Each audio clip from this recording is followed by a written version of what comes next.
সরবরাহ বাড়ায় রাজধানীর বাজারে কমেছে বেশিরভাগ সবজির দাম।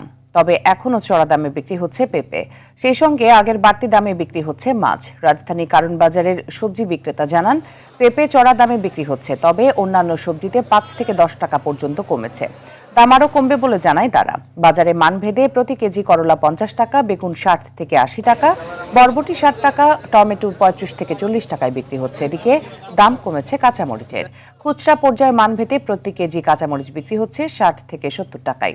পাইকারি পর্যায়ে যা কেনাবেচা হচ্ছে 40 থেকে 50 টাকায়।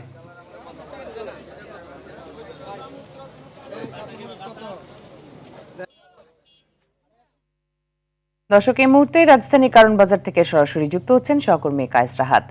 রাহাত, সাপ্তাহিক ছুটির দিনে বাজার দর কেমন দেখছেন? ধন্যবাদ মিতু। এই দাঁড়িয়ে আছে এই মুহূর্তে কারওয়ান বাজারে, এবং এই বাজারে এসে আমরা কাঁচা বাজারের যেটুকু হাল দেখতে পাচ্ছি তাতে মনে হচ্ছে যে কাঁচা বাজারের দাম কিছুটা এখন কমতির দিকে। অন্যদিকে যেখানে গত সপ্তাহে আমরা দেখেছিলাম যে হঠাৎ করে বেড়ে গিয়েছিল কিছুটা মুরগির দাম, সেই মুরগির দাম বা মাছ মাংসের দাম সেটা কিন্তু আগের মতোই অপরিবর্তিত রয়েছে, অর্থাৎ বর্ধিত যে মূল্য সেই মূল্যতেই এখনই বিক্রি হচ্ছে।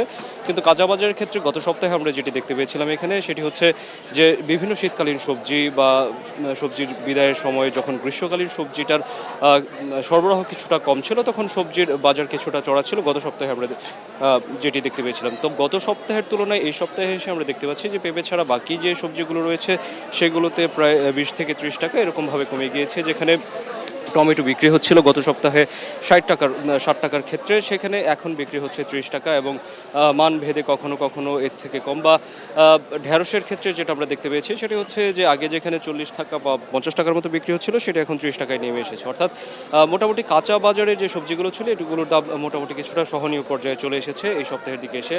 এবং বিক্রেতারা যেটা বলছেন যে সরবরাহ যদি আরেকটু বৃদ্ধি পায়, অর্থাৎ গ্রীষ্মকালীন যে সবজিগুলো রয়েছে সেগুলো যদি আবার নতুন করে ওঠা শুরু করে বাজারে, সয়লাভ হয়, তখন হচ্ছে দামের ব্যাপারটা আর নিয়ন্ত্রণে চলে আসবে এবং ভোক্তাদের হাতের নাগালে চলে আসবে। এর বাইরে অন্যান্য ক্ষেত্রে চালের বাজারে যখন আমরা গিয়েছি তখন দেখতে পেয়েছি যে চালের বাজার আগের মতোই অপরিবর্তিত রয়েছে, সেখানে বিশেষ কোনো পরিবর্তন হয়নি। যদিও বিক্রেতারা বলছেন যে সরবরাহ যদি অনেক বেশি বৃদ্ধি পায়, অর্থাৎ নতুন চাল যেগুলো উঠতে শুরু করেছে সেগুলো দিয়ে যদি বাজার মোটামুটি পরিপূর্ণ হয়, সেক্ষেত্রে হয়তোবা চালের দাম কিছুটা কমতে পারে। এর বাইরে চালের দাম কমার সম্ভাবনা তারা সেভাবে দেখছেন না, এবং এই ক্ষেত্রে তারা আরেকটি ব্যাপার যেটি বলছেন সেটি হচ্ছে যে বহুজাতিক যে কোম্পানিগুলো বা কর্পোরেট কোম্পানিগুলো সেগুলো এখন আগে থেকে চাল মজুত করে রাখার কারণে চালের একটি কৃত্রিম সংকট তৈরি হয়, এবং এই কৃত্রিম সংকটের কারণে ভোক্তা পর্যায়ে বা খুচরা পর্যায়ে চালের দামটি একটু বেড়ে যায়। তো কারওয়ান বাজারের আজকের মাছের দামগুলো বেশ কিছুটা বেশি, এবং অন্যান্য দিকে মোটামুটি ঘুরে যে ব্যাপারটি আমরা দেখতে পেয়েছি সেটি হচ্ছে যে অন্যান্য যে জিনিসপত্র রয়েছে বা নিত্য প্রয়োজনীয় যে জিনিসপত্র রয়েছে সেগুলোর দাম আগের তুলনায় অপরিবর্তিত থাকলেও শুধুমাত্র এটা বলা যায় যে হ্যাঁ, সবজির দামটা এখন কিছুটা হাতে নাগালে। তবে এই ছিল আমার কাছে সর্বশেষ।